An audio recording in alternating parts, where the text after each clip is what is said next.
اس کے جو اس کی جو جڑ کا چھلکا ہے وہ ملطف ہے، اور اس کی جڑ کا جو چھلکا ہے وہ ملین بھی ہے، پیٹ کو بھی صاف کرتا ہے اور دل کو بھی سکون دیتا ہے، کھانے سے بہت زیادہ دل کو سکون دیتا ہے، دل کو طاقت دیتا ہے۔ نحمدہ ونصلی ونسلم علی رسولہ الکریم، اما بعد فاعوذ باللہ من الشیطان الرجیم، بسم اللہ الرحمن الرحیم۔ ہربلسٹ کی جانب سے ڈاکٹر فہیم ہربلسٹ آپ کو سلام پیش کرتے ہیں۔ السلام علیکم ورحمۃ اللہ وبرکاتہ۔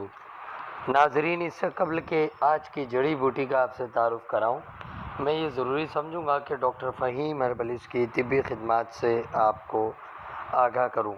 آپ سوراب گوڈ JDC آفس کے سامنے ہربل ہلز کلینک کرتے ہیں، دبئی، کویت، جدہ میں بھی کلینک کرتے ہیں۔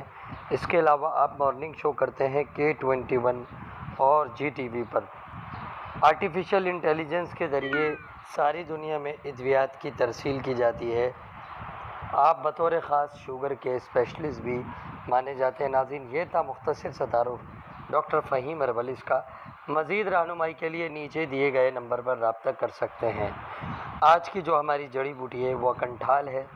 کنٹھال جڑی بوٹی بہت ہی عام جڑی بوٹی ہے، اکثر یہ باغوں میں مل جاتی ہے، جس طرح کے جو ہے بے شرم کے پودے بھی، بے شرم بھی ایک جڑی بوٹی کا نام ہے جسے گل عباسی بھی کہتے ہیں، وہ بھی اکثر باغوں میں مل جاتے ہیں اور نرسری وغیرہ میں پائے جاتے ہیں۔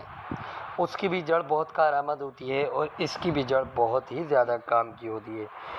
ناظرین، اس کا جو مزاج ہے وہ گرم تر ہوتا ہے، یعنی کہ کنٹھال کا مزاج گرم تر ہوتا ہے۔ اس کی مقدار خوراک 2 ماشا سے 6 ماشا تک مانی گئی ہے۔ اب بات کرتے ہیں اس کے ایکشن کی، تو اس کی جو جڑ کا چھلکا ہے وہ ملطف ہے، اور اس کی جڑ کا جو چھلکا ہے وہ ملین بھی ہے، پیٹ کو بھی صاف کرتا ہے اور دل کو بھی سکون دیتا ہے، کھانے سے بہت زیادہ دل کو سکون دیتا ہے، دل کو طاقت دیتا ہے، بلڈ پریشر کو نارمل کرتا ہے، ہائی بلڈ پریشر کو نارمل کرتا ہے اور لو بلڈ پریشر کو درمیان میں لاتا ہے۔ بہت ہی کم چیزوں میں ایسی خاصیت دیکھنے میں آتی ہے۔ تو ناظرین، جو کنٹھال کا پودا ہے اس کی جڑ کا چھلکا ازگن کی جو جڑ ہے اس کے سے خواص رکھتا ہے، زیادہ مقدار میں کھلانے سے اسہال لاتا ہے، اور زیادہ مقدار میں کھلانے سے اسہال بھی لاتا ہے، اور بسا اوقات یہ الٹیاں بھی پیدا کر دیتا ہے۔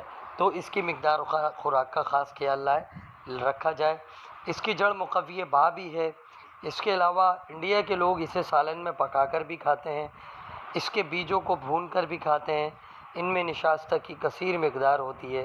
نرم و نازک پتے محل آرام ہونے کی وجہ سے زخم اور خارش پر بھی باندھتے ہیں۔ تو ناظرین، یہ تھا مختصر سا تعارف کنٹھال جڑی بوٹی کا۔ امیزنگ جڑی بوٹی ہے، اس کا استعمال کریں، اس کی جڑ کا۔ تو اسی کے ساتھ ڈاکٹر فہیم کو اجازت دیں۔